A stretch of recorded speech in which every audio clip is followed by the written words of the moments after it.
Саламатсыздарбы, ынтымактагы кабарлардын кечки 18-деги чыгарылышы, студияда Акылбек Орозматов.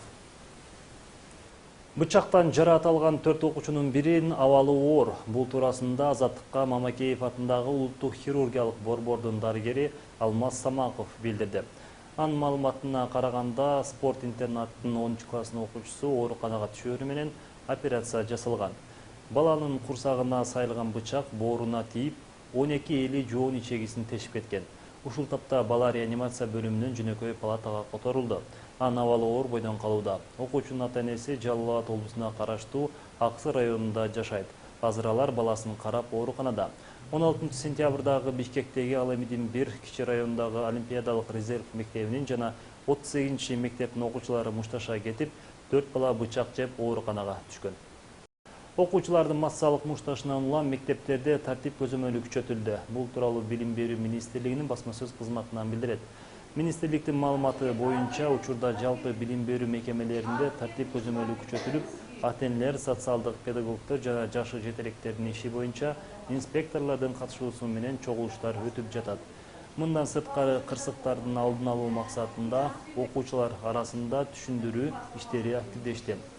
Министрлик мектептердеги зордук зомбулукка каршы иштер саламаттык сактоо, социалдык өнүктүрүү жана ички иштер министрликтери менен бирге жүргүзүлө керектигин баса белгилейт деп айтылат билдирүүдө. Башка жаңылыктардан Кыргызстанда жарандарды биометрикалык каттоодон өткөрүү бүгүн кечки саат 18:00дөн кийин токтотулду. Мамлекеттик каттоо кызматы ушул күнгө чейин өздүк маалыматын тапшыргандардын тизмесин борбордук шайлоо комиссиясына эртең толук тапшырып бүтөт. Шайлоочулардын тизмесине биометрикасы жок жарандар кошулбайт. Андан улам акыркы күндө каттоодон өткөндөрдүн саны мурдага салыштырмалуу 10 эсеге көп болду. Биомаалыматын тапшырууга үлгүрбөй калган айрым жарандар каттоо өнөктүгү шайлоого чейин узартылса деген ойлорун билдиришүүдө. Биометрикалык маалымат топтоо бүгүн негизи эртең бүтүшкө эле, бирок ошол өткөн жарандардын маалыматын Бишкекке берип, ал жерден кайра БШКнын ошол шайлоочулар тизмесине киргизгенине убакыт аз болгонуна байланыштуу бүгүн биз токтотуп, ал маалыматтарды түнү болсо дагы Бишкекке жөнөтүп, эртең өткөзүп беришибиз керек. Эртең ушул акыркы тизмелерди, шайлоочулар тизмеси тактоочу эртең акыркы күн. Бул тууралуу материалдын толук версиясын кечки чыгарылыштан көрө аласыздар.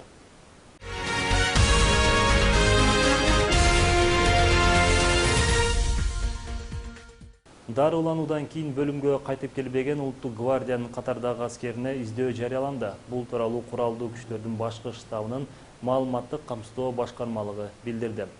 Бирлан Дүйшөнкулов уулу Свердлов райондук аскер комиссариаты тарабынан 2014-жылы май айында чакырылган. 2014-жылы сентябрдан октябрга чейин Бишкек шаарындагы 1-клиникалык бейтапканасында сокур ичеги болуп операция жасалган.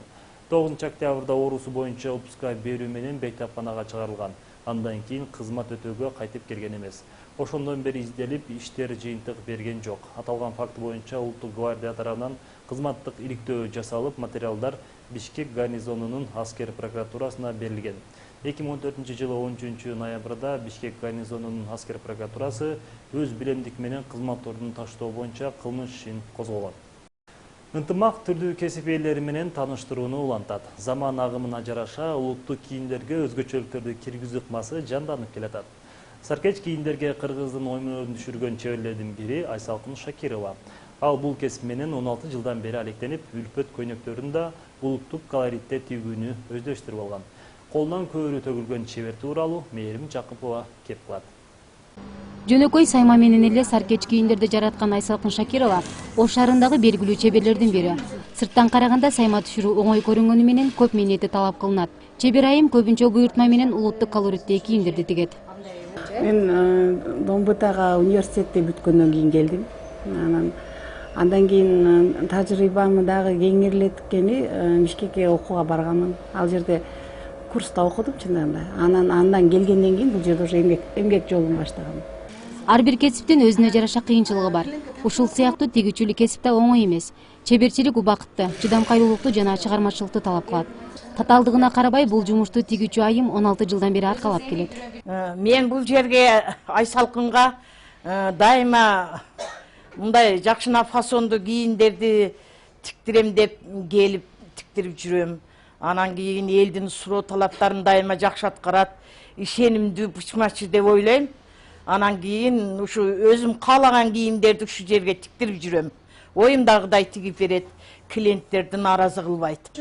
Айсалкын Шакирова Оштогу Кыргыз-Өзбек университетинен кийимдерди кайра моделдештирүү кесиби боюнча жогорку билим алган.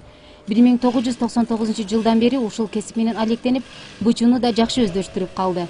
Ошол эле учурда 30дан ашуун шакирттерине тигип бучууну үйрөтүп келет. 2003-жылы ушул жерге Айсалкын эженин колуна ученица болуп келген. Ученица болуп келгениме түрткү мен тажи эңем.